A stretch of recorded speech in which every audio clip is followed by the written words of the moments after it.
C'è molto attesa in vista della proclamazione del titolo di Capitale della Cultura 2025. Dopo l'audizione che si è tenuta ieri a Roma, si continua oggi con le altre città finaliste. C'è che ambiscono all'importante riconoscimento culturale. Tornando alle dichiarazioni di Sgarbi, smentisce di averle fatte al giornale di Travaglio, Il Fatto Quotidiano. L'onorevole Sgarbi afferma che il giornalista in un'intervista fasulla ha deciso di attribuire a me un'indicazione sulla città di Orvieto che io non potevo dare, semplicemente perché non faccio parte della commissione ministeriale che stabilirà quale sarà la capitale della cultura 2025. Posso solo indicare 2 orientamenti personali.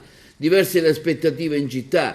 Tra i sostenitori di un evento così importante c'è anche chi non ha lesinato critiche all'audizione, giudicandola negativamente e lacunosa in diversi punti a un'eventuale ricaduta economica finanziaria dell'investimento sul nostro territorio, su un'eventuale copertura ritenendola molto ottimistica, ma c'è anche chi è fiducioso a continuare a fare il tifo per la nostra città, come ha affermato l'onorevole Lillo Pisano, presente ieri alla riunione. Intanto sentiamo le diverse testimonianze fatte ieri in audizione a Roma. Dottoressa Casuccio, mi pare che questa audizione sia andata abbastanza bene, sono stati sciorinati diversi argomenti e la Commissione credo che sia stata soddisfatta.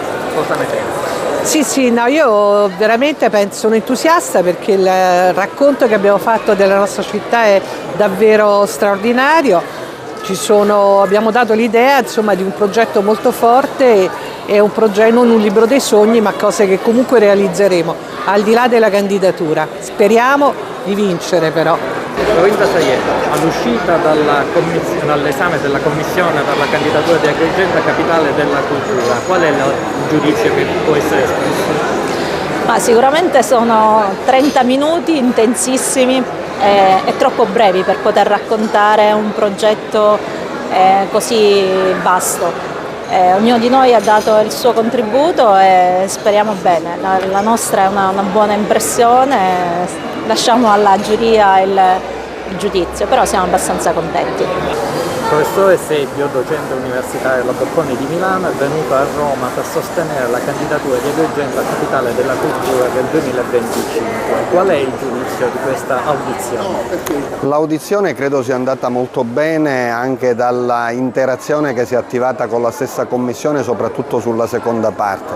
Ci sono state numerose domande abbastanza approfondite, credo che la squadra nella sua complementarietà sia riuscita sempre in modo abbastanza puntuale a dare risposte organiche ed esaustive. Credo che Agrigento ha buone possibilità di aggiudicarsi questo titolo di Capitale della Cultura. Chiaramente siamo stati primi, ancora ci sono altre 9 audizioni in questi 2 giorni, però credo che Agrigento abbia sicuramente tutte le caratteristiche non solo progettuali ma anche territoriali e istituzionali per essere all'altezza di questa sfida. Il comitato organizzativo ha fatto una presentazione esaustiva, puntuale, arricchendo quello che era la proposta stampata presentata alla giuria precedentemente.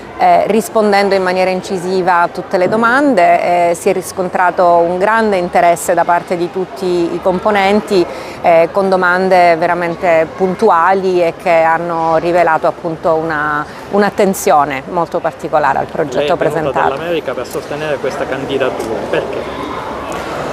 Perché le radici ovviamente hanno una funzione molto importante nella nostra identità. Ma non voglio presentarle in termini nostalgici, sono radici attive che creano scambi, che creano trasformazioni culturali, come dice il titolo della proposta, e quindi queste sono occasioni di ritorno, ma non appunto definitive, ma all'interno sempre di una circolazione delle idee, delle pratiche e delle persone. Quindi è un grande piacere essere qui e sono grata al Comitato per avermi abbracciato.